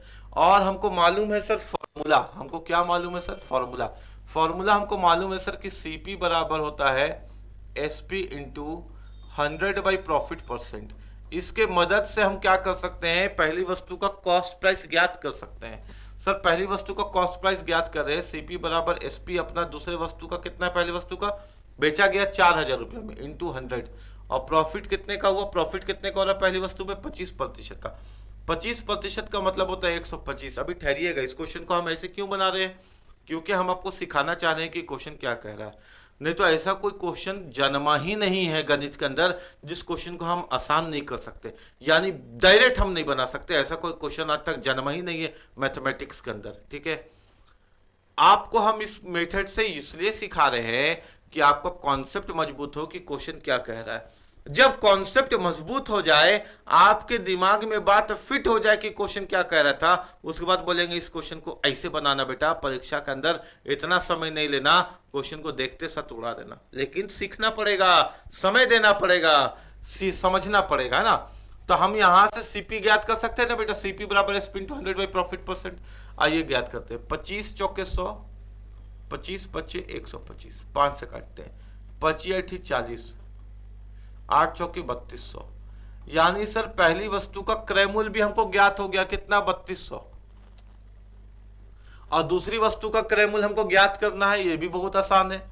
हम जानते हैं कि इन दोनों को जोड़ के 8000 आना चाहिए, यानी अगर हम 8000 रुपया में, अगर हम 8000 रुपया में पहला सीपी 3200 घटा दें तो दूसरा सीपी हमको ज्ञात हो जाएगा। 0 0, 10 में से 2 गया तो 8 बचा, 7 में से 3 गया तो 4, यानी जो दूसरे वस्तु का क्रय मूल्य आ गया सर वो आ गया 4800, 4800। पूछने वाले ने हमसे एक बात पूछा था, वो ये पूछा था सर कि बताइए दूसरी वस्तु पे हानि की प्रतिशत क्या होगी। तो देखते हैं सर, 4800 में खरीदे और दूसरा वस्तु 4000 में बेच दिया, यानी हानि है क्योंकि सीपी बड़ा है। लॉस कितने का है सर, तो CP minus SP, CP minus SP, CP minus SP, यानी सर 800 रुपये का लॉस है। और हमसे पूछा गया लॉस परसेंट, हम जानते हैं लॉस परसेंट निकालने का तरीका होता है loss by CP into 100। Loss कितने का हो गया सर, 800 का। क्रय मूल्य कितना है बेटा, तो क्रय मूल्य कितना है, कितना में खरीद के लाए थे, 4800 में, गुने 100, 2 जीरो खत्म हो गया, 2 जीरो खत्म हो गया, 8 एकम 8, 8 6 48, 2 तिया 6 और 2 से गया 50 पर में, यानी सर 3 को 50 से डिवाइड करेंगे तो हमको आंसर मिल जाएगा। हमको मालूम है 16 3 48 होता है, यहाँ बचा 2। अब ये 2 जो है ना 3 से डिवाइड नहीं होगा, यहाँ लिखेंगे और जिससे डिवाइड करना था नीचे लिखेंगे और अपने क्वेश्चन का आंसर आ जाएगा 16 2/3%। ये लेकिन परीक्षा के अंदर ऐसे बनाएंगे सर? नहीं, ये तो कॉन्सेप्ट की डेवलपमेंट थी, कॉन्सेप्ट मजबूत करने के लिए हमने आपको ऐसे बताया। परीक्षा के अंदर तो ऐसे काम नहीं करेंगे सर, एग्जाम के अंदर तो इस तरह के क्वेश्चन को आसानी से सॉल्व करेंगे। बस बुद्धि को डेवलप करना है, और इस मेथड पे अगर काम नहीं करेंगे तो बुद्धि डेवलप नहीं होगा। अब हम समझ गए कि क्वेश्चन क्या कह रहा था, सॉल्यूशन भी समझ में आ गया। अब इसे कोई एग्जाम अप्रोच से करते हैं सर, कि एग्जाम में इस क्वेश्चन को कैसे जल्दी बनाना है, अब वो सिखा दीजिए। चलिए अब वो काम बात सीखते हैं ना। आइए मेरे बात को समझिए। क्वेश्चन चिल्ला चिल्ला के बता दिया कि दोनों प्रत्येक वस्तु का जो बिक्री मूल्य सेम, बिक्री मूल्य सेम है। यानी हम कह सकते हैं यहाँ पे अगर हम सीपी लिखे और एसपी लिखे तो दोनों वस्तु का बिक्री मूल्य सेम होना चाहिए। ठीक है बेटा। एक व्यक्ति 2 वस्तुओं में से प्रत्येक को 4000 रुपये में बेचता है तो उसे कुल व्यापार में ना कोई लाभ होता है ना कोई हानि। यदि पहली वस्तु का लाभ 25% है, 25% है, 25% का मतलब क्या हो गया? 25 से कम 25, 25 चौके 100, यानी सर 4 रुपया में खरीद के लाया था। नीचे होता है सीपी, ऊपर होता है प्रॉफिट। यानी सर 4 रुपया में खरीद के लाया था, 1 रुपया प्रॉफिट कमाने के लिए वस्तु को 5 में बेचा होगा और यहां से 1 रुपया का प्रॉफिट कमा लिया होगा। यहां से 1 रुपया का प्रॉफिट कमा लिया होगा। हम समझ गए बात को?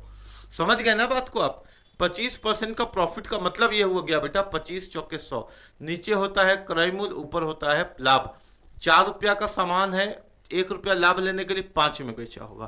क्वेश्चन बताता है कि दोनों वस्तु का बिक्री मूल्य सेम है, यानी पहली वस्तु को 5 में बेचेगा तो दूसरे को भी 5 में बेचेगा। क्वेश्चन केवल दोनों वस्तु का बिक्री मूल्य को सेम नहीं बोलता, यह भी बोलता है कि ना लाभ होना चाहिए ना हानि। यानी अगर पहली वस्तु को बेचने पर 1 रुपया का प्रॉफिट हो गया तो दूसरी वस्तु को बेचने पर 1 रुपया का लॉस करना पड़ेगा, तभी तो +1 -1 जीरो बनेगा। न लाभ न हानि का मतलब जीरो ही तो होता है। यानी पहली वस्तु को बेचने पर जितने का प्रॉफिट आया, दूसरी वस्तु को बेचने पर उतने का हानि ही होना चाहिए। आप समझदार बच्चे हैं, आप खुद बताइए हम किस में 1 घटाएं कि 5 आ जाए? हम किस में 1 घटाए? तो आप बोलिएगा सर 6 में 1 घटाइएगा तभी तो 5 आएगा, या इधर वाला वैल्यू लाना है तो 5 + 1 6 कर देंगे। इधर करना था 6 - 1 5 कर देंगे। इधर करना था तो 5 + 1 6 कर देंगे, उल्टा करेंगे, है ना।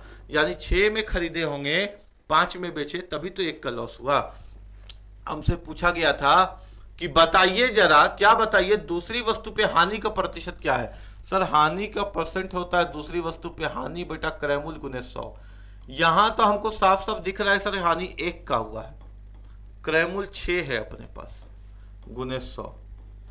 2 से काटे 3 बार में, 2 से काटे 50 बार में, 50/3 अर्थात 16 2/3% का लॉस हुआ। यही हमारा आंसर होगा, यही हमारा उत्तर होगा, यही हमारा पूरब होगा और यही हमारा पश्चिम होगा।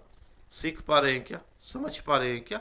है ना, कोई दिक्कत वाली बात तो नहीं है ना? क्लियर हो गया बात आपको? एक बार और बता देते, मन में विचार आया होगा तो। अच्छा एक बार और बता दे, या अगले क्वेश्चन में कोशिश करते हैं हम आपको समझाने का। फिलहाल आप इसको क्या कीजिएगा, अगर नहीं समझ में आएगा तो एक बार और देखिएगा, थोड़ा सा ऐसे यहाँ पर टक टक कीजिएगा, पीछे आएगा वीडियो, एक बार और देखिएगा। और समझ में अगर नहीं आया होगा तो फिर समझने की कोशिश कीजिएगा, क्योंकि अगर आप डायरेक्ट उस मेथड पे काम नहीं करिएगा तो फिर एग्जाम कैसे निकालिएगा, समय बर्बाद होगा ना बेटा, इसलिए बोल रहे हैं। एक व्यक्ति 2 वस्तु में से प्रत्येक को, आइए यहां समझा दे रहे, इसी क्वेश्चन पे सेम क्वेश्चन आ गया। एक व्यक्ति 2 वस्तुओं में से प्रत्येक को 2695 में बेचा, यानी सर दोनों वस्तु को 2695 में बेचा, यानी वस्तु का सीपी और एसपी के बारे में बात करें तो एसपी सेम है। पहली वस्तु को 18.75% के लाभ पर बेचा, 18.75% का लाभ। इस पे हम लोग क्या कर सकते हैं बेटा, फ्रैक्शन के मदद से हम लोग सीपीएसपी निकाल सकते हैं। आइए फ्रैक्शन निकालते हैं। इसको हम कैसे फ्रैक्शन में तोड़ेंगे वो सीखिए। पॉइंट के लिए हम प्लस का यूज करते हैं, यहाँ 75 दिया, इसके नीचे 100% का। आप इसको पॉइंट हटा करके 1 0 0 0 0 फिर 0 0 लिख सकते हैं, लेकिन हमको टाइम बर्बाद करने का मन नहीं करता। हम पॉइंट की जगह प्लस लिखते और 75% को 75/100 लिखते। अब काटते हैं 25 या 75, 25 चौके 100, 18 चौके 72 और 3 75, 75/4। ठीक है, 18 चौके 72 और 3 75, 75/4। परसेंटेज का 100 एक बार और ले लेते हैं। तो इसको हम लिख सकते हैं कि नीचे 400, 4 गुने 100, 25 या 75 यानी 1/8। ये हो गया अपना सीपी और ये हो गया अपना एसपी। ठीक है, ऐसे कर सकते हैं। ठीक है, कोई दिक्कत वाली बात नहीं है। ये 100 कहाँ से आया था सर? तो पॉइंट के बाद 2 अंक था तो 2 को 100 आ गया था। तो यहाँ से काटे तो अपने पास आ गया 25 या 75, 25 चौके 100, 18 चौके 72 और 3 75/4। अब ये परसेंटेज का 100 ले लिए। 25 या अच्छा 25 से काटे थे, 25 या 75, अच्छा एक सेकंड, 75 किससे काटे थे यार? कोई बात नहीं, एक बार और कर लेते हैं, कोई दिक्कत नहीं है ना। 18/75/100, क्योंकि समझाने के क्रम में हम खुद भूल गए, क्या करें, इंसान है हम भी। तो 25 से काटे, 25 या 75, 25 चौके 100, 18 चौके 72/4। ये 100 क्यों आया था बेटा? क्योंकि पॉइंट हट के 2 अंक आया था। अभी परसेंटेज का 100 आ गया नीचे, 25 या 75, 25 चौके 100, यानी सर 3/16 आ गया, 3/16 आ गया। ये सीपी आ गया और ये प्रॉफिट आ गया। तो एसपी कितना आ गया होगा सर? 16 और 3 कितना हो गया होगा? 19। कोई दिक्कत है क्या किसी को? समझ में आ गया सब बच्चा को, है ना? तो कितना आ गया बेटा? 4 चौके 16 और ऊपर आ गया 3, यानी 16 और 3 कितना हो गया? 19। यानी सर 16 रुपया में खरीदे, 19 रुपया में बेचे, और यहाँ पे अपने आप को दिख गया कि 3 का प्रॉफिट हो गया ना, 3 का प्रॉफिट। समझ में आया ना कि कैलकुलेट कैसे की? हम आपको समझाने के सिचुएशन पे थोड़ा सा गड़बड़ा गए थे, लेकिन हम क्या करते हैं कि हम एडिट फिडिट नहीं करते, हम उसी तरह से पढ़ाते हैं जिस तरह से ऑफलाइन पढ़ाते हैं ना। गलती हो गया, फिर से कैलकुलेट कर दिए, क्या दिक्कत है? उसके बाद हमसे पूछा है कि दूसरे वस्तु को कितने प्रतिशत हानि पर बेचना पड़ेगा। यानी सर 19 में खरीदे थे तो दूसरे वस्तु को भी 19 में ही बेचे थे तो क्योंकि दोनों वस्तु का बिक्री मूल्य सेम है।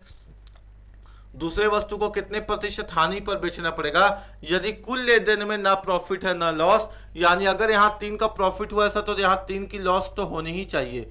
आप बताइए कि किसमें 3 घटाए कि 19 आ जाए? तो 19 में 3 जोड़ के लिख दीजिए, 20, 21, 22, यानी 22 में। कोई दिक्कत तो नहीं है ना? 22 में से 3 गया तो 19 आ गया।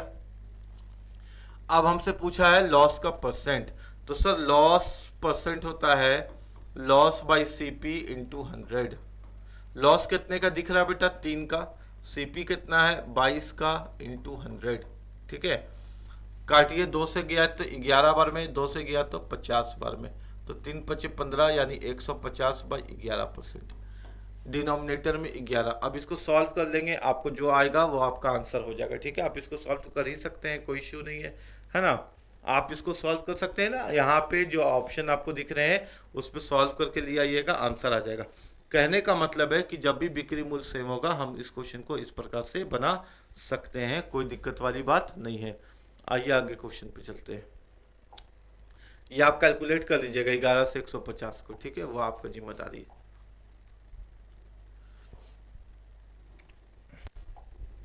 एक घर और एक दुकान 2 लाख रुपए प्रत्येक में बेचे गए। इस लेन देन में घर की बिक्री में 10% की हानि हुई जबकि दुकान की बिक्री में 10% का लाभ हुआ।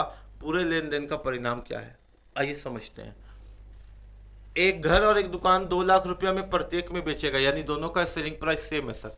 यानी अगर हम बात करें सीपी के बारे और एसपी के बारे तो एसपी सेम होना चाहिए। घर की बिक्री में 10% की हानि हुई सर। घर की जब बिक्री की है ना तो 10% की हानि हुई। इसका मतलब 10 रुपया का सामान 1 रुपया के लॉस में बेच दिया गया, यानी 9 रुपया में बेचा गया। 10% की हानि, फ्रैक्शन समझ रहे हैं ना? या आप इसको ऐसे लिख सकते हैं, सीपी एसपी। सीपी हमेशा 100 होता है, इसमें कोई दिक्कत नहीं है। घर को बेचा गया 10% की हानि, यानी 90 में बेचा गया, यानी 10 रुपये का सामान 9 में बेचा गया। 10 रुपये का सामान 9 में बेचा गया, 10 का सामान 9 में बेचा गया, कोई दिक्कत वाली बात नहीं है। उसके बाद आगे बोलता है बेटा दुकान तो बेच दिया गया। मकान के बारे क्या बोलता है? जबकि दुकान की बिक्री, मकान बेच दिया गया 10% की हानि में, जबकि दुकान की बिक्री में 10% का लाभ हुआ, यानी 100 का सामान 110 में बेच दिए, यानी 10:11। यानी जब हम दुकान के को बेचे तो 10% का लाभ हुआ, यानी 10 का सामान 11 में बेचे। यहाँ पे बात समझिएगा, 10% का यहाँ पे क्या हो रहा है? शुरुआत में लॉस हो रहा है, यानी 10 का सामान 9 में बिक रहा है, और दोबारा में क्या हो रहा है? 10% का प्रॉफिट हो रहा है, यानी 10 का सामान 11 में बिक रहा है। कोई दिक्कत तो नहीं, यहाँ तक समझ में आ रहा है आपको बात? लेकिन क्वेश्चन तो कहता है कि दोनों वस्तु का बिक्री मूल्य सेम है। तो दोनों वस्तु का बिक्री मूल्य को सेम करना होगा। वस्तु के बिक्री मूल्य को सेम कैसे कर सकते हैं? नीचे का गुना ऊपर और ऊपर का गुना नीचे करते हैं, यानी जब बिक्री मूल्य को आपस में एक दूसरे से गुना करते हैं तभी सेलिंग प्राइस सेम होगा। 11 नीचे था तो ऊपर गुना कर दिया, 9 नीचे ऊपर था तो नीचे गुना कर दिया, दोनों 99 हो गया। गणित का नियम है, जो काम एलएचएस में करते हैं वही काम आरएचएस में करते हैं, जो काम एलएचएस में करते हैं वही काम आरएचएस में करते हैं। यानी ये हो गया अपना कट के 110, ये हो गया 99, ये हो गया कट के 90 और ये हो गया 99। कोई दिक्कत तो नहीं किसी बच्चा को? यानी 110 में खरीदे थे 99 में बेचे, 90 में खरीदे थे 99 में बेचे, दोनों का बिक्री मूल्य अब सेम हो गया। हमसे बोला है कि पूरे लेन देन का परिणाम क्या है। पूरे लेन देन का परिणाम क्या है, यही क्वेश्चन तो पूछा गया, पूरे लेन देन का परिणाम। इसका मतलब सर कि टोटल सीपी जो है वो 0, 9 और 1 10 का 0, हाथ बचा 1, 100 हो रहा है, 0 हो गया। फिर 1 और 9 10 का 0, हाथ बचा 1, यानी यहाँ 200 हो रहा है। 200 कितना हो रहा है सर? 200। पूरा जो सेलिंग सीपी है, क्रय मूल्य है, वो अपने आप में कितना हो जा रहा है सर? 200, 110 और 90। और जो अपना एसपी है, जो अपना सेलिंग प्राइस है पूरे परिणाम में, वो 9 9 18 का 8, 9 9 18 और 198 हो रहा है। सर हमको साफ साफ दिख रहा है कि सीपी बड़ा है, सीपी बड़ा है तो लॉस हो रहा है। कितने का लॉस हो रहा है? 2 का लॉस हो रहा है। कितने का लॉस हो रहा है? 198 और 200 में कितने का अंतर है? 2 का लॉस हो रहा है। हमसे पूछा गया है कि बताइए पूरे परिणाम का रिजल्ट क्या है, तो लॉस हो रहा है। और लॉस परसेंट निकालने का तरीका है लॉस बाई सीपी इंटू 100। कितने का लॉस हुआ है बेटा? 2 का लॉस हुआ है, 2 का लॉस हुआ। सीपी कितना है? तो 200 है। सीपी कितना है? 200 गुने 100, 0 0 0 0 खत्म, यानी 1% की हानि हो गई, 1% की लॉस हो गई, 1% की हानि हो गई। तो आपने देखा कि इस तरह से क्वेश्चन को बनाया गया। लेकिन जब 2 बार परसेंटेज दे दे और दोनों बार परसेंटेज सेम हो, तो इस तरह से भी क्वेश्चन को बना सकते हैं। इससे और आसान भी कर सकते हैं, इससे और आसान भी कर सकते हैं। और आसान कैसे कर सकते हैं वो सीखिए, मेरे बात को समझिएगा बेटा। जब कभी भी A% का प्रॉफिट हो और A% का लॉस हो, यानी एक दुकानदार को A% का प्रॉफिट हो और A% का लॉस हो, ऐसे परिस्थिति में हमेशा लॉस होगा। ऐसे परिस्थिति में प्लस माइनस हमेशा माइनस होता है, ऐसे परिस्थिति में हमेशा लॉस होगा। कितने का लॉस होगा सर? तो A²/100% का। कितने का लॉस होगा सर? तो A²/100% का। जब कभी भी व्यक्ति को 10% का प्रॉफिट और 10% का ही लॉस हो, ऐसे केस में हमेशा लॉस होगा। कितने का होगा सर? तो 10²/100% का। यानी इसमें जो A है वो है 10, यानी 10²/100% का लॉस हो जाएगा। 10 का स्क्वायर कितना होता है सर? तो 100/100%। 100 से 100 कटा, अपना आया आंसर कितना? 1%।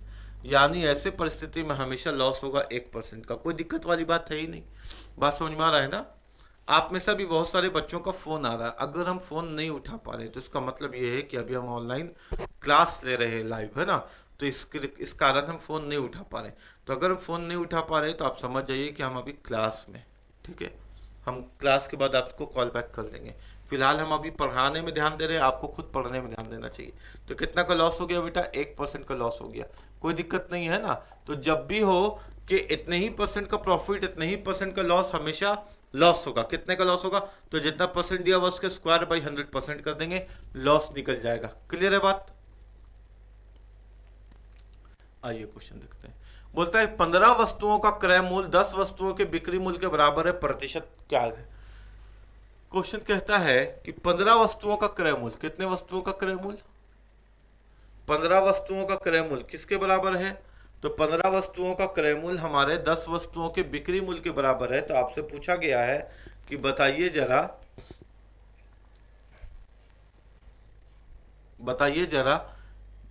प्रॉफिट का परसेंट क्या है। देखिए 15 वस्तुओं का क्रय मूल्य का मतलब होता है गुना 15 वस्तुओं का क्रय मूल्य 10 वस्तुओं का बिक्री मूल्य के बराबर है। ठीक है बेटा, 15 वस्तुओं का क्रय मूल्य 10 वस्तुओं के बिक्री मूल्य के बराबर है। तो पूछा है कि लाभ क्या है परसेंटेज का, ये बताइए। सबसे पहले तो आपको लिखना है सीपी और एसपी का रेशियो। मान हमेशा बराबर के सामने होता है, मान कभी भी गुना में नहीं होता, मान हमेशा बराबर के सामने होता है। इसका मतलब क्या है सर? इसका मतलब सीपी बराबर 10 है, सीपी के बराबर में 10 है तो सीपी का रेशियो 10 आ गया। और एसपी बराबर कितना है बेटा? 15, तो एसपी का मान 15 आ गया। मान कभी भी गुना में नहीं हो सकता, गुना में तो गुणांक होते हैं, कोफिशिएंट होते हैं, मान हमेशा बराबर के सामने होते हैं। तो सीपी बराबर 10 और एसपी बराबर 15, काट सकते हैं तो काटिए। 5 दूना 10, 5 तिया 15। हमसे पूछा था सर कि प्रॉफिट का परसेंट क्या है? सर प्रॉफिट का परसेंट होता है प्रॉफिट बाई सीपी इंटू 100। 10 2 का सामान 3 में बेचे, 1 का प्रॉफिट हो गया, 1 का प्रॉफिट हो गया। नीचे सीपी, सीपी कितना है सर? सीपी है अपना 2 गुने 100। कहा आंसर आ गया कट के कितना? 50%। कितना आ गया बेटा? 50%। कोई दिक्कत नहीं है ना? CP is equal to SP, मान हमेशा बराबर के सामने होता है, सीपी एसपी का रेशियो निकाल के आंसर लिया है। ठीक है, 2 का सामान 3 में बेचे, 1 रुपया प्रॉफिट हुआ, 1 रुपया प्रॉफिट हुआ, क्रय मूल्य नीचे है 2 है, प्रतिशत का 100। क्लियर है बात आपको? ठीक है, उसके बाद आगे और आपको क्या बताना चाह रहे हैं हम वो समझिए। आगे हम आपको ये बताना चाह रहे हैं कि कभी भी सीपी और एसपी आपस में बराबर लिख कर दे तो हमेशा ऊपर लिखिए अंतर। क्या लिखिए ऊपर में? अंतर। और नीचे लिखिए जो बिक्री मूल्य के साथ है, बिक्री मूल्य के साथ वाला। 15 तो क्रय मूल्य के साथ है, 10 वस्तुओं का बिक्री मूल्य जो बिक्री मूल्य के साथ है। 15 article is equal to selling price. देखिए सेलिंग प्राइस के साथ कौन है? 10। अंतर बटा बिक्री मूल्य के साथ वाला गुने 100। अंतर कितने का है? 5 बटा बिक्री मूल्य के साथ वाला गुने 100। 0 से 0 खत्म। क्वेश्चन का आंसर कितना आ गया? 50%। ऐसे भी क्वेश्चन बना सकते थे। ठीक है, अंतर, अंतर ऊपर लिख दिए और 10 वस्तुओं का बिक्री मूल्य, बिक्री मूल्य के साथ वाला नीचे गुने 100। ठीक है, ऐसे भी इस क्वेश्चन को हम लोग सॉल्व कर सकते हैं, है ना?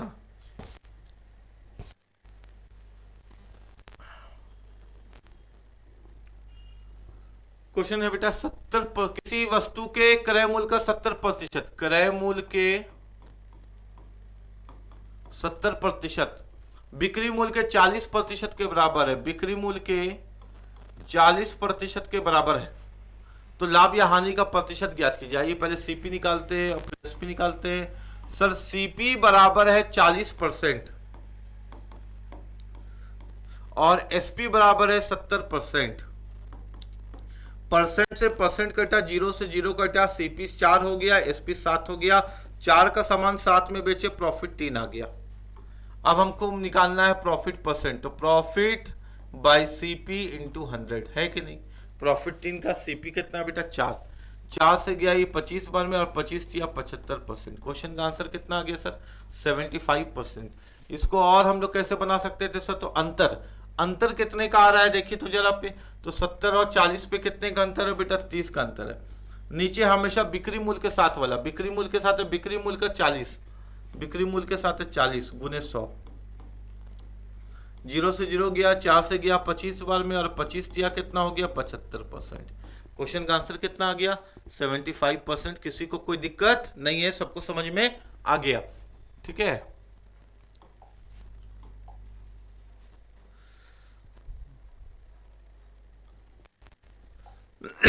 कभी कभी क्या होता है वो रुपया की जगह वस्तु लिख देता, कोई दिक्कत नहीं, रुपया लिखो वस्तु लिखो, क्वेश्चन तो वैसे ही बनेगा, है ना?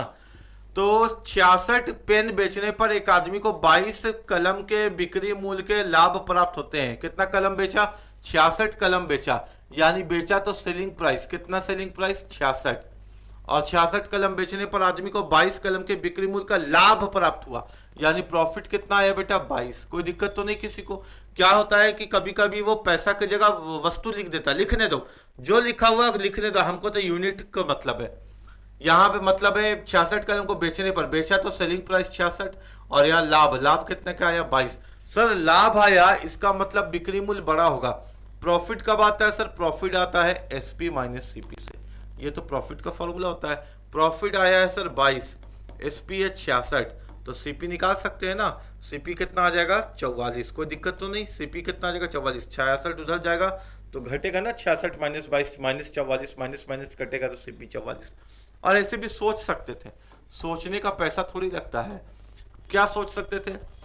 66 में बेचे ना, 66 में बेचने के बाद हम सोच रहे अरे यार 22 रुपया का फायदा हो गया, तो 66 में बेचने के बाद अगर हम सोच रहे 22 रुपया का प्रॉफिट हो गया तो खरीदे होंगे कितना में, 66 में 22 रुपया हटा देंगे प्रॉफिट तो पता चल जाएगा 44 में खरीदे, तो सीपी अपना निकल गया 44।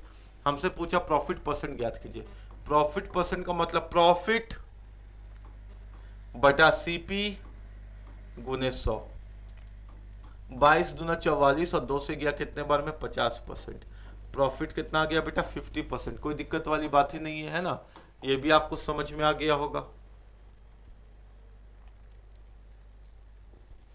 क्वेश्चन देखिए, 25 वस्तुओं को बेचने पर एक व्यक्ति को बिक्री मूल्य के 5 वस्तुओं का लाभ प्राप्त होता है। अच्छा, कितना वस्तु बेचा सर? 25 वस्तु, यानी सेलिंग प्राइस हो गया 25 और लाभ कितने का प्राप्त हो गया सर? प्रॉफिट कितने का लाभ प्राप्त हो गया? 5। क्लियर है क्या? 25 वस्तुओं को बेचने पर एक व्यक्ति को बिक्री मूल्य के 5 वस्तुओं का लाभ प्राप्त हुआ। लाभ प्रतिशत बताओ सर। एसपी 25 से 5 रुपया प्रॉफिट है, यानी सोच रहा है वो आदमी अरे यार 25 में बेचे तो 5 रुपये फायदा हो गया। 5 फायदा अगर हटा दिए तो खरीद दाम कितना आ गया इसका? 20। प्रॉफिट का परसेंट बताना है, यानी प्रॉफिट बाई सीपी इंटू 100। 20 पचे 100 और 5 पचे 25%, यानी इस क्वेश्चन में जो प्रॉफिट हुआ उसको वो कितना हुआ बेटा? 25%। कोई दिक्कत ही नहीं है ना, समझ में आया होगा। कितना प्रॉफिट हुआ है? 25%।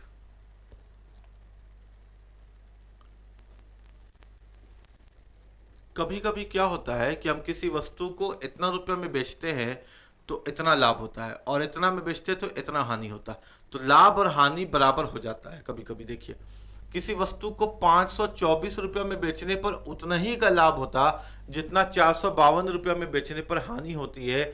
वस्तु का क्रय मूल्य क्या है? यानी अगर वस्तु का लाभ उतना ही हो जितना इतना में बेचने पे हानि होता, तो वस्तु का सीपी निकालने का तरीका है, वस्तु का सीपी निकालने का तरीका है a प्लस बी बाई 2। ठीक है बेटा? कब? जब वस्तु को बेचने पर उतना ही का लाभ हो जितना उसको बेचने पर हानि होता, तो a प्लस बी बाई 2। ए का मतलब पहला दाम 524, बी का मतलब दूसरा दाम 452 बटा 2। 4 और 2 6 हो गया, 4 और 2 कितना हो गया सर? 6 हो गया, है ना। 5 और 2 कितना हो गया सर? 7 हो गया, अब 5 और 4 9 हो गया बाई 2।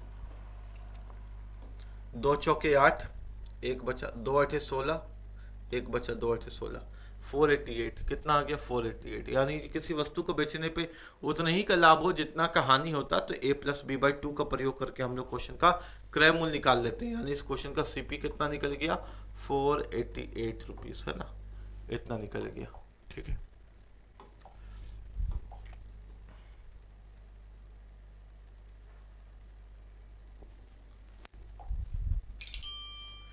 किसी वस्तु पर लाभ की गणना क्रय मूल्य पर करने पर 25% है। यदि लाभ की कैलकुलेशन बिक्री मूल्य पर की जाए तो लाभ का प्रतिशत क्या होगा? आ गया क्वेश्चन बिक्री मूल्य पर। वस्तु का जो कैलकुलेशन है, वस्तु का जो गणना है वो क्रय मूल्य पर किया गया, क्रय मूल्य पर किया गया, तो लाभ कितना है? 25%। इसका मतलब ये है बेटा, कितना परसेंट का लाभ है? 25%। ये तो हम लोग जानते हैं कि सॉल्व करके ऐसे लिख सकते हैं 25 से कम 25, 25 चौके 100। यानी जो सर लाभ का कैलकुलेशन है वो कॉस्ट प्राइस पे किया गया, यानी नीचे कॉस्ट प्राइस है, ऊपर प्रॉफिट है। तो 4 रुपया का सामान 1 रुपया का प्रॉफिट, और बेचे कितना में सर? 6 में। कोई दिक्कत ही नहीं है। आगे क्वेश्चन कहता है यदि लाभ की कैलकुलेशन बिक्री मूल्य पर की जाए, यानी जो लाभ आया है सर 1 रुपया, इसकी कैलकुलेशन अब क्रय मूल्य पर नहीं होकर के बिक्री मूल्य पर की जाए। किस पर की जाए? बिक्री मूल्य पर। बात समझ में आ रहा है ना? अब लाभ का कैलकुलेशन बोल दिया कि क्रय मूल्य पर नहीं कीजिए, बिक्री मूल्य पर कीजिए, बिक्री मूल्य पर कीजिए। तो बताइए लाभ का प्रतिशत क्या होगा सर? यहां 100 लिख देंगे, 2 से काटेंगे 2 तिया 6, 2 से काटेंगे 50 पर में। ठीक है, तो 50/3, यानी डिनोमिनेटर में 3 होना चाहिए, यानी 33 1/3%। कोई दिक्कत तो नहीं है? 33 1/3%। समझ में आ रहा है? 2 से काटेंगे तो 2 तिया 6, अच्छा 33 1/3% तो नहीं आएगा, इसको काट के 16 2/3% आएगा। यदि लाभ की गणना बिक्री मूल्य पर की जाए तो प्रॉफिट कितने का आया सर? 1 का, और सेलिंग प्राइस कितना है? 6 है ना। अभी तक प्रॉफिट 25% का हो रहा था, यानी 3/50 से 3 को 50 से डिवाइड करेंगे तो 16, 3 से गया 16 बार में, तो 16 3 48 हो गया। यहाँ पे यहाँ बचा 2, 16/3% होना चाहिए। तो पता नहीं यहाँ ऑप्शन कैसे आ गया, आंसर होना चाहिए 16/3%। यदि लाभ की कैलकुलेशन बिक्री मूल्य पर की जाए, सेलिंग प्राइस पे की जाए, तो लाभ का प्रतिशत क्या होगा, तो 1/6 × 100 होगा सर, यानी 16/3% होगा। ऑप्शन में ये होना चाहिए था, ठीक है, ऑप्शन में ये होना चाहिए था, है ना।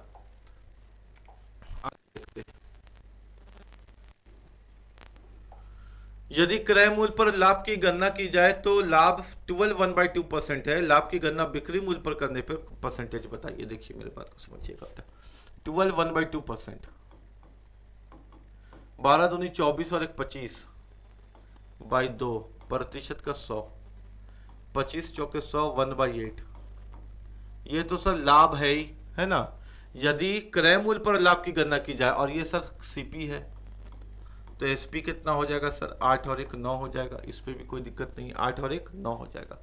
हमसे पूछा है लाभ की कैलकुलेशन अगर बिक्री मूल्य पर किया जाए, यानी जो लाभ 1 रुपया आया ये बिक्री मूल्य पर आता, यानी 9 पे आता, तो परसेंटेज का 100। क्लियर है क्या बेटा। सीपी बाई, देखिए ना, प्रॉफिट बाई सीपी की जगह यहाँ क्या आ जाता, प्रॉफिट बाई एसपी × 100, है ना। लाभ की गणना अगर बिक्री मूल्य पर की जाए तो फिर क्या आएगा बताइए, तो 100/9 आ गया, यानी 9 को 100 से डिवाइड करते, और आपको मालूम है 11 1/9% आएगा। 11 9 99 होता है, यहाँ बचा 1, यानी 11 1/9%। नन ऑफ दीज, इनमें से कोई नहीं, है ना, नन ऑफ दीज, इनमें से कोई नहीं, ठीक है। 100/9 का मतलब क्या होता है, ऐसे भी आपको याद रखना चाहिए ना। 100/9 का मतलब होता है 11 1/9%। ये तो बहुत बार एग्जाम में आता है, ठीक है। 100/9 का मतलब होता है 11 1/9%। बिक्री मूल्य पर की जाए तो आ जाएगा 11 1/9%, कोई दिक्कत नहीं है।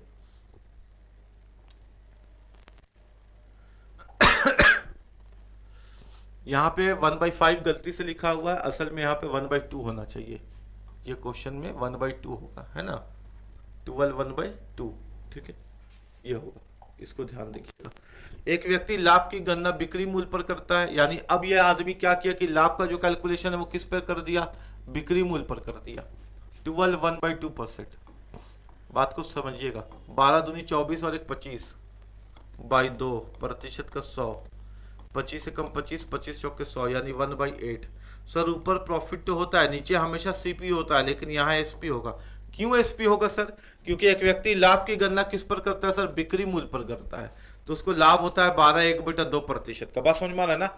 यानी 8 रुपया में बेचा तो 1 रुपया का प्रॉफिट हुआ, सीपी कितना होगा सर, सीपी कितना होगा, 9 हो जाएगा। 8 और 1 को जोड़ के 9 नहीं होगा, क्योंकि अगर सीपी बड़ा हो गया तो लॉस हो जाएगा। सीपी तो बड़ा हो ही नहीं सकता प्रॉफिट में सर, यानी इसको खरीदा होगा कितना में सर, 8 रुपया में बेच के 1 रुपया का लाभ कमा रहा है, 8 में बेच के 1 का लाभ कमाया, तो खरीदा होगा कितने में सर, 7 में। समझिएगा, खरीदा होगा कितने में, 7 में।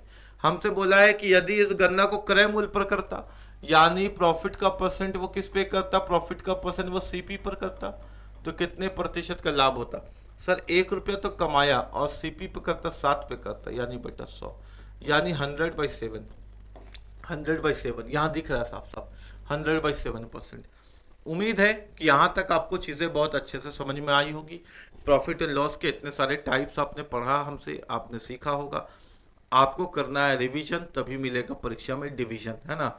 आप सारे क्वेश्चंस को अच्छे से रिवाइज करिएगा। इसका एक और पार्ट आपको मिलेगा जिसमें हम लोग प्रॉफिट और लॉस के हर एक टाइप को कंप्लीट कर लेंगे। बेईमान दुकानदार का टाइप होगा, डिस्काउंट का टाइप होगा, और भी कुछ बचे हुए टाइप होंगे, है ना। जब सीपी का परसेंटेज एसपी के परसेंटेज के बराबर हो जाए वो टाइप होगा। तो अगले क्लास में हम लोग नए टाइप के साथ मिलते हैं, यानी कल। तब तक आप क्या करिए, इसको रिवाइज करिए, और प्रॉफिट और लॉस के शानदार कॉन्सेप्ट को आपने सीखा। अगर आपको फ़ायदा हो रहा है तो चैनल से जुड़े रहिए, और फ़ायदा होगा हमको मालूम है, क्योंकि हम पिछले कई वर्षों से पढ़ा रहे हैं, और पढ़ाने के क्रम पे हमको पता है कि एग्ज़ाम में क्या पूछा जाएगा और बच्चों को किस तरह से आसान करके उसको सिखाना चाहिए, है ना। तो ज़रूर हमसे जुड़े रहिए, वीडियो को लाइक करिए, ये आपका चैनल है, इसको ग्रोथ करवाइए, ये आपकी जिम्मेदारी है। जय हिंद, जय भारत, पढ़ते रहिए, बढ़ते रहिए।